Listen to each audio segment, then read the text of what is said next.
Bonjour à tous, bienvenue sur Légende du football FC Barcelone. L'international bosnien Miralem Pjanić est arrivé ce mercredi à Barcelone et a affirmé se sentir bien au FC Barcelone, malgré les rumeurs autour d'un possible départ. Miralem Pjanić déterminé à s'imposer au FC Barcelone.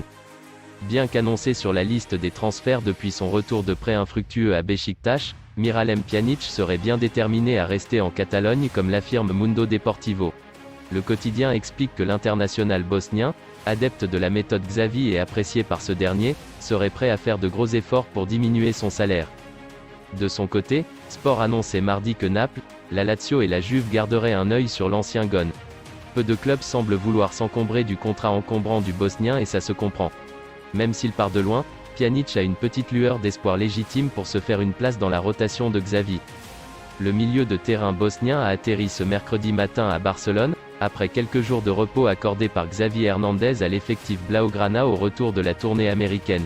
Et à son arrivée, le joueur du FCB a été interrogé par quelques médias présents. Ce dernier leur a assuré être très heureux au FC Barcelone. En effet, comme annoncé par le journaliste Ben Jacobs, le FC Barcelone aurait fait savoir à Manchester City qu'une offre pourrait très bientôt leur parvenir pour Bernardo Silva. En effet, le profil du Portugais plairait beaucoup à Joan Laporta et Xavi, qui souhaiteraient le faire débarquer après Kessié, Lewandowski, Rafinha et consorts. Un transfert au FC Barcelone est d'ailleurs envisageable pour Bernardo Silva, même s'il ne serait pas contre l'idée de rester à Manchester City, où son coach actuel Pep Guardiola l'adore. Dans un entretien accordé à CBS Sport, le président du FC Barcelone, Joan Laporta, a évoqué le dossier Bernardo Silva. C'est un très bon joueur. Cependant, je dois respecter le fait qu'il appartienne à Manchester City. J'ai quelques amis là-bas, comme Pep Guardiola, Tixi Bergstein, et Khaldoun Al-Moubarak. Il y a beaucoup de monde que je connais. Le président barcelonais temporise donc dans ce dossier, alors que le PSG est désormais à l'affût. Cependant, d'après les dernières informations du média britannique, le Barça pourrait lancer sa première offensive pour Bernardo Silva très prochainement, alors que le PSG souhaiterait dégraisser avant de recruter à nouveau. Mais s'il vient à frapper pour Bernardo Silva, le club de la capitale ne manque pas d'atouts pour rafler la mise. Un Portugais de plus à Paris ?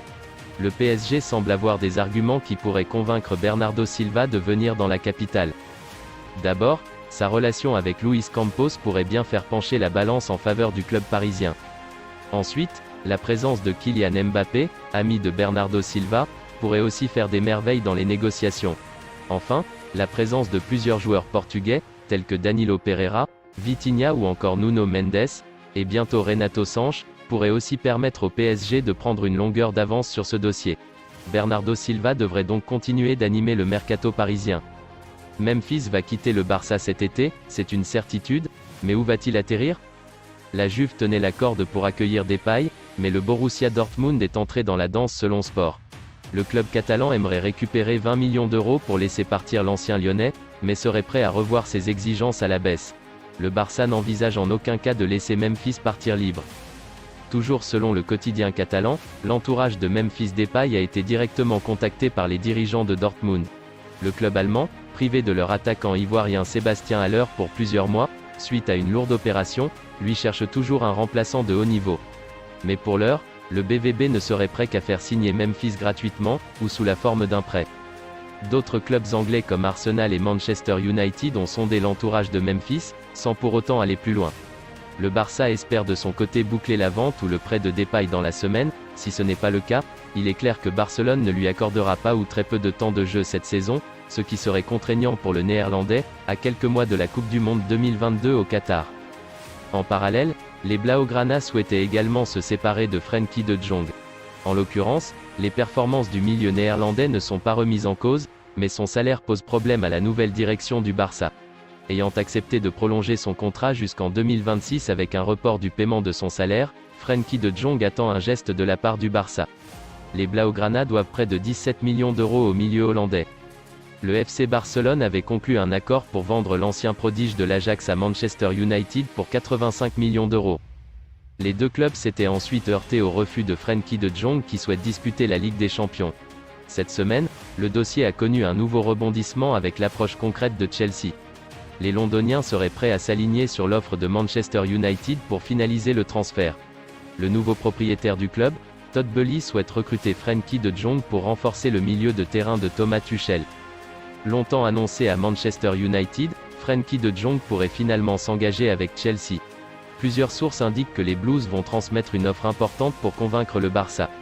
Les Londoniens ont les faveurs du milieu du FC Barcelone qui serait agacé par le comportement des dirigeants catalans. La vente de Frenkie de Jong permettrait au Barça de réduire sa masse salariale et de renflouer les caisses du club. Les Blaugrana auraient alors la possibilité d'enregistrer leur nouvelle recrue et de continuer leur mercato. Le Barça pourrait profiter de l'offensive de Chelsea pour négocier les venues de César Azpilicueta et Marcos Alonso. Merci d'avoir regardé cette vidéo, n'oubliez pas à vous abonner, on se retrouve pour une prochaine vidéo.